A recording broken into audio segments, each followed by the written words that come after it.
Welcome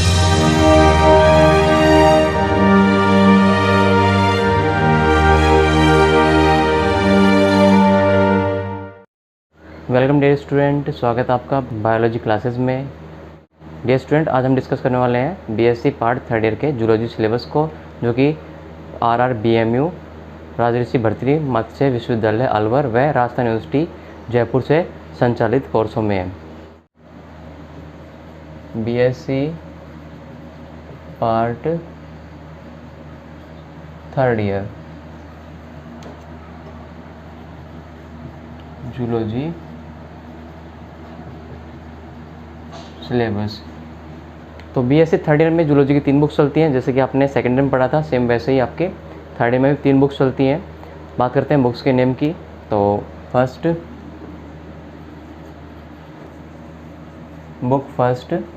पहले book कौन सी थी आपकी?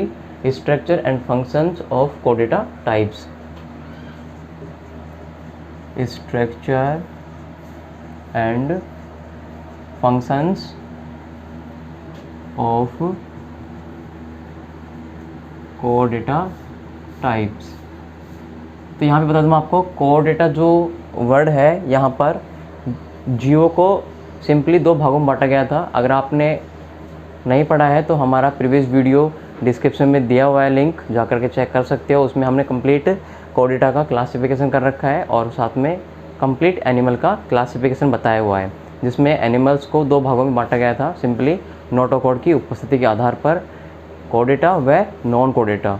यानी कि जिन एनिमल्स में नोटोकॉड प्रेजेंट होती है वो कोडेटा कहलाते हैं, लेकिन जिनमें एब्सेंट होती है वो नॉन कोडेटा कहलाते हैं। नॉन कोडेटा एनिमल्स के बारे में हमने सेकेंड ईयर में पढ़ लिया था, जो कि हमारी बुक चलती थी structure functions of invertebrate types. तो वहाँ पर इनवर्टिब्रेट जो वर्ड है वो नॉन कोडेटा का ही वर्ड है, यानी कि अकशेरुक जंतु। अब हम यहाँ पे थर्ड ईयर में कोडेटा एनिमल्स के बारे में पढ़ने वाले हैं। तो स्ट्रक्चर यहाँ पे क्या हो जाएगा? कशेरुक प्राणियों की संरचना, कशेरुक प्राणियों की संरचना एवं कार्य। तो फर्स्ट बुक आपकी हो गई कशेरुक प्राणियों की संरचना एवं कार्य। अब बात करते हैं सेकंड बुक की। सेकंड बुक इकोलॉजी और एनवायरमेंट बायोलॉजी है। इकोलॉजी एंड एनवायरमेंट बायोलॉजी, यानी कि इकोलॉजी बोलते हैं यहाँ पे पारिस्थितिकी,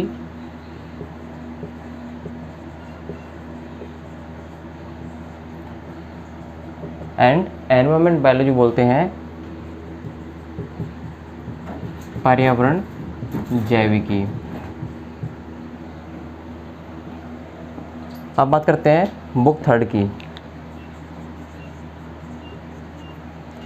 book third applied zoology, ethology and biostatistics है।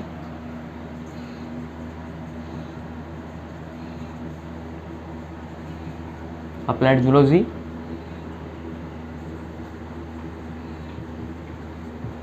Ethology and biostatics.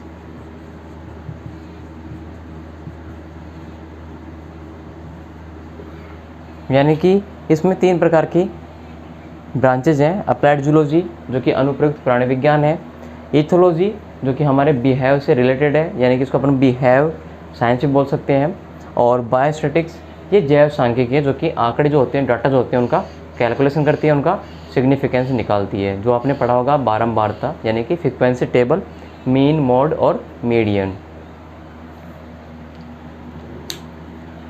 तो डियर स्टूडेंट, ये हमारे जूलॉजी के 3 बुक्स के नेम है।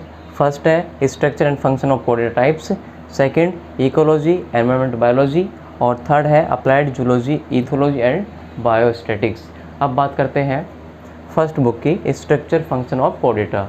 फर्स्ट बुक में कौन कौन से टॉपिक इंक्लूड किए गए हैं, उन सभी को हम यहाँ पे ओवरव्यू के रूप में देखने वाले हैं। सबसे पहले बात करते हैं बुक फर्स्ट की, जो स्ट्रक्चर एंड फंक्शन ऑफ कोडेटा टाइप्स है, यानी कि कशेरुक प्राणियों की संरचना और कार्य है। सबसे पहले आपको पता होना चाहिए कि कोडेटा क्या है। तो सिंपली जो एनिमल्स हैं, जो एनिमल किंगडम में जितने भी एनिमल्स आते हैं, उनमें से जिन एनिमल्स के बॉडी के अंदर एक रोड लाइक स्ट्रक्चर पाई जाती है जिसे नोटोकॉर्ड कहते हैं, वे एनिमल कोडेटा कहलाते हैं, जबकि वे एनिमल जिनके बॉडी के अंदर नोटोकॉर्ड एब्सेंट होती है वो एनिमल नॉन कोडेटा कहलाते हैं। तो नॉन कोडेटा का हमने वर्णन सेकेंड ईयर में पढ़ लिया है। अब हम यहाँ पर फाइनल में कोडेटा के स्ट्रक्चर और उनके फंक्शन देखने वाले हैं। तो सबसे पहले बता दूँ मैं आपको, जो कोडेटा वर्ड है ये दो यूनानी वर्डों से मिलकर के बना है। कोडेटा कितने वर्डों से मिलकर बना है? ये दो यूनानी वर्डों से मिलकर के बना है। पहला कोड प्लस में दूसरा एटा, यानी कि ये दोनों जो वर्ड हैं ये यूनानी वर्ड है, यूनानी शब्द है, और इन शब्दों से मिलकर के क्या बना है? कोडेटा बना है। कोड का मतलब होता है स्ट्रिंग, कोड का मतलब होता है स्ट्रिंग यानी कि एक मोटी रस्सी, स्ट्रिंग स्ट्रक्चर यानी कि मोटी रस्सी की जैसी संरचना। और एटा का मतलब होता है हैव, हैव मीन्स पता ही होगा आपको, हैव मतलब रखना, यानी कि वे एनिमल जो स्ट्रिंग स्ट्रक्चर रखते हैं, यानी कि मोटी रस्सी जैसी संरचना। कोडेटा शब्द दो यूनानी शब्दों से मिलकर बना है, कोड प्लस एटा। कोड का मतलब होता है स्ट्रिंग स्ट्रक्चर यानी कि मोटी रस्सी जैसी संरचना, जबकि एटा का मतलब होता है हैव, हैव मीन्स रखना, यानी कि वे एनिमल जो मोटी रस्सी जैसी संरचना रखते हैं, कहाँ? अपने बॉडी में, यानी कि अपनी बॉडी में जो मोटी रस्सी जैसी संरचना रखता है वो कोडेटा कहलाता है। सबसे पहले यहाँ पर साइंटिस्ट बल्फोर ने 1880 में कोडेटा शब्द को डिस्कवर किया था। 1880 में बाल्फोर साइंटिस्ट ने इसको डिस्कवर किया।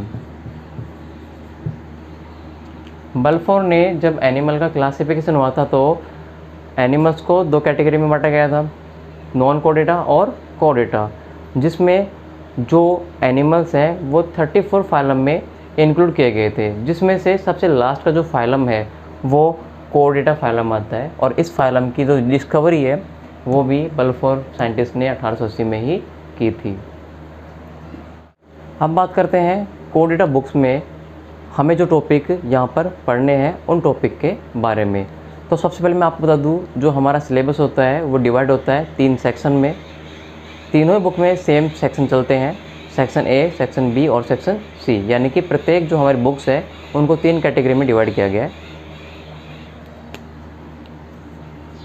सेक्शन ए, सेक्शन बी और सेक्शन सी, यानी कि कह सकते हैं हमारा जो कंप्लीट सिलेबस है प्रत्येक बुक का वो 3 सेक्शन में डिवाइड है। सबसे पहले बात करते हैं फर्स्ट बुक के सेक्शन ए की।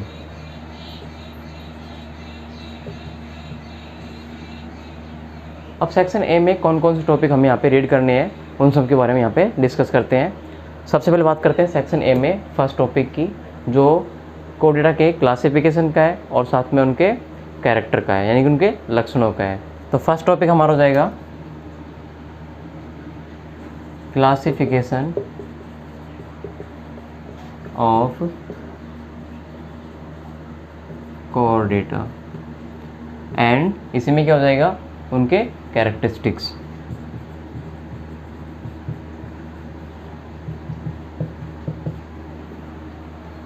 अब बात करते हैं दूसरे टॉपिक की। अब बात करते हैं सेकंड टॉपिक की।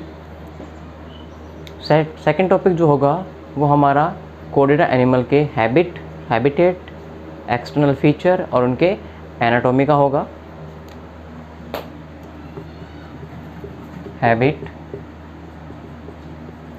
Habitat, external feature and anatomy. यानी कि जितने भी कोडेड एनिमल्स हैं उनका हैबिटेट, एक्सटर्नल फीचर और उनकी एनाटॉमी क्या होगी। अब यहाँ पे मोस्टली हमारे सिलेबस में जिन कोडेड एनिमल का हमें हैबिटेट, एक्सटर्नल फीचर और एनाटॉमी डिस्कस करनी है, उनके यहाँ पे नाम मेंशन कर रहा हूँ। फर्स्ट हो जाएगा आपका हर्डमानिया। हर्डमानिया कोडेटा एनिमल है जिसका हमें यहाँ पे हैबिटेट, एक्सटर्नल फीचर और उसकी एनाटॉमी डिस्कस करनी है। दूसरा ब्रैंकियोस्टोमा। यहाँ पर ब्रैंकियोस्टोमा भी कोडेटा एनिमल है। थर्ड बात करते हैं पेट्रेमाइजोन, इसका लार्वा एमोसिट लार्वा।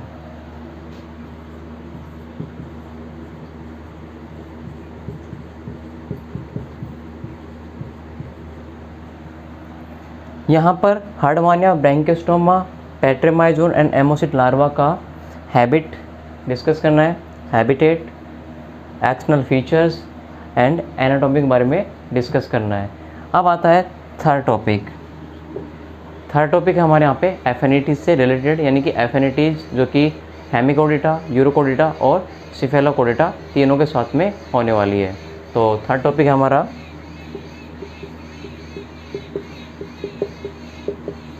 एफिनिटीज। किस किस की एफिनिटीज?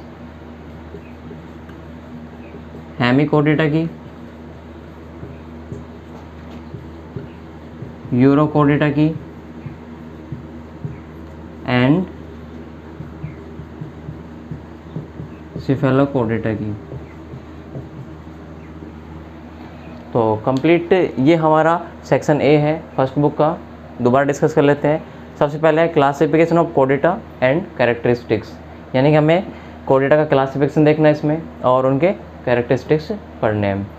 नेक्स्ट दूसरा टॉपिक हमारा habitat, external feature and anatomy. Habit जो उसका आदत होती है, स्वभाव होता है। हैबिटेट जो उसका आवास होता है। एक्सटर्नल फीचर जो उनके बाह्य लक्षण होते हैं और एनाटॉमी उनकी जो आंतरिक संरचना होती है वो। अब इनमें कौन कौन से एनिमल इंक्लूड है जिनका हमें इन सब चीज़ों को यहाँ पे डिस्कस करना है। हर्डमानिया, उसका हैबिट यहाँ पे डिस्कस करना है, हैबिटेट डिस्कस करना है, एक्सटर्नल फीचर डिस्कस करना है और उनके एनाटॉमी पढ़नी है। नेक्स्ट ब्रैंकियोस्टोमा, उसका भी हैबिटेट, एक्सटर्नल फीचर और एनाटॉमी। ऐसे पेट्रेमाइजोन की और ऐसे ही एमोसिट लार्वा की। नेक्स्ट बात करते हैं थर्ड टॉपिक की जो हमारा है एफिनिटीज़ का, यानी कि सजातीयता का। सजातीयता पूछी गई है हेमिकोडेटा की, जो कि यहाँ पे ना तो कोडेटा है ना ही ये नॉन कोडेटा है, ये बीच में आता है हेमिकोडेटा। यूरोकोडेटा ये कोडेटा है और सिफेलोकोडेटा ये भी कोडेटा है। तो इन तीनों की यहाँ पे एफिनिटीज़ पूछी गई है। डियर स्टूडेंट, आज के वीडियो में सेक्शन ए तक ही। नेक्स्ट सेक्शन बी को हम नेक्स्ट वीडियो में देखने वाले हैं। तो आई होप आपको ये वीडियो अच्छा लगा होगा। तो प्लीज़ इसे लाइक कीजिए, शेयर कीजिए और चैनल पे नए हो तो प्लीज़ इसे सब्सक्राइब कीजिए और साथ में बेल आइकन को भी प्रेस कर लीजिए ताकि आने वाली न्यू वीडियो आपको सबसे पहले प्राप्त हो सके।